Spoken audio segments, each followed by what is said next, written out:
Karen Thompson, the bloated HOA president, did the unthinkable. She let her best friends build a massive balcony straight over my private backyard. All while I was away serving with the National Guard for a week. The moment I stepped back into my yard, a long, ugly shadow sliced across the grass. I looked up, and there it was, hanging like an entitled middle finger. Support posts planted firmly inside my fence line. Half my beloved maple tree's branches hacked off without a single word. "You have got to be kidding me," I muttered under my breath. I bought this house in 2018 for that exact backyard. The deep lot with the old maple tree gave perfect shade and total privacy. No nosy windows staring down, just me, my thoughts, and the crickets at night. Then the Carters moved in behind me 2 months earlier. Travis and Lindsay, always smiling, too wide and too fake. Best buddies with Karen, our neighborhood HOA queen of petty rules. Construction noise I tolerated because suburbs change, right? But this was not change, this was straight-up invasion.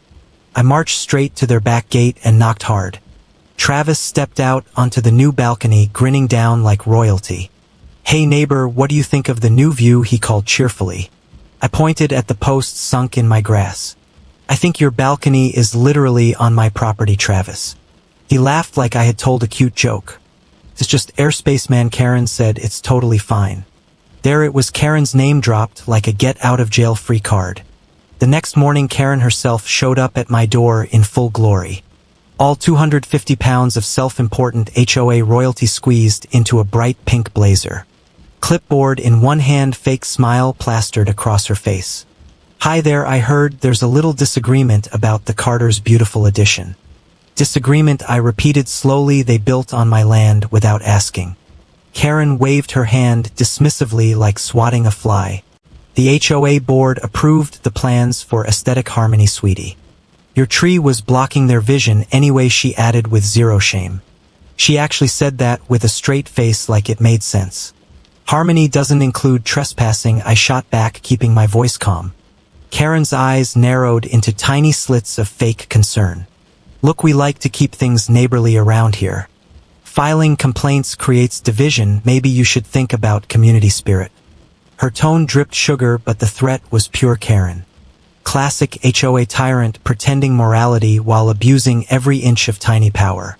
I felt the rage settle deep in my chest, but I stayed cool. That night, I pulled out my old property survey and measured everything twice. Almost 3 feet of balcony hanging over my yard plus 2 feet of post inside. I took photos from every angle, then called the city building department first thing. The inspector arrived 3 days later, clipboard ready, hard hat on. He measured the encroachment, shook his head, and taped an orange violation notice on their door. Work halted immediately. Karen's precious project frozen in place. She lost her mind and called an emergency HOA meeting that same week. Sent me a formal letter threatening a $200 fine for disrupting neighborhood aesthetics. At the meeting, Karen stood at the front like a dictator in pastels. "Some residents are being difficult about progress," she announced, staring straight at me. The room murmured. Travis and Lindsay nodded like trained seals.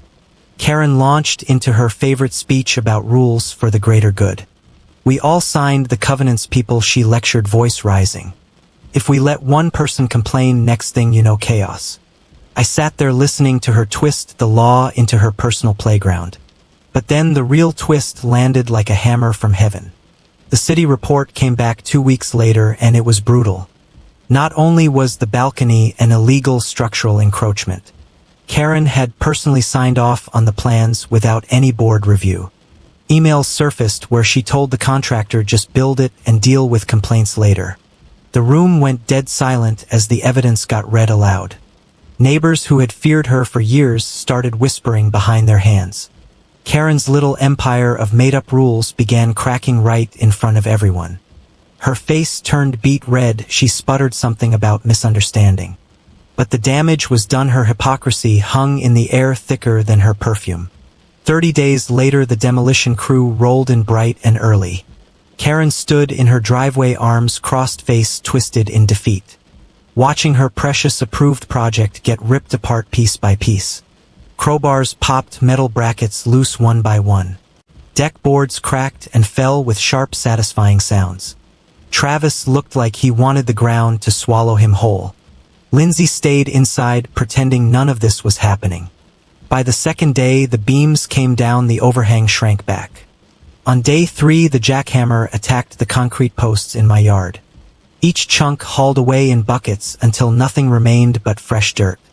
I sat under my maple tree the whole time, sipping coffee and smiling quietly.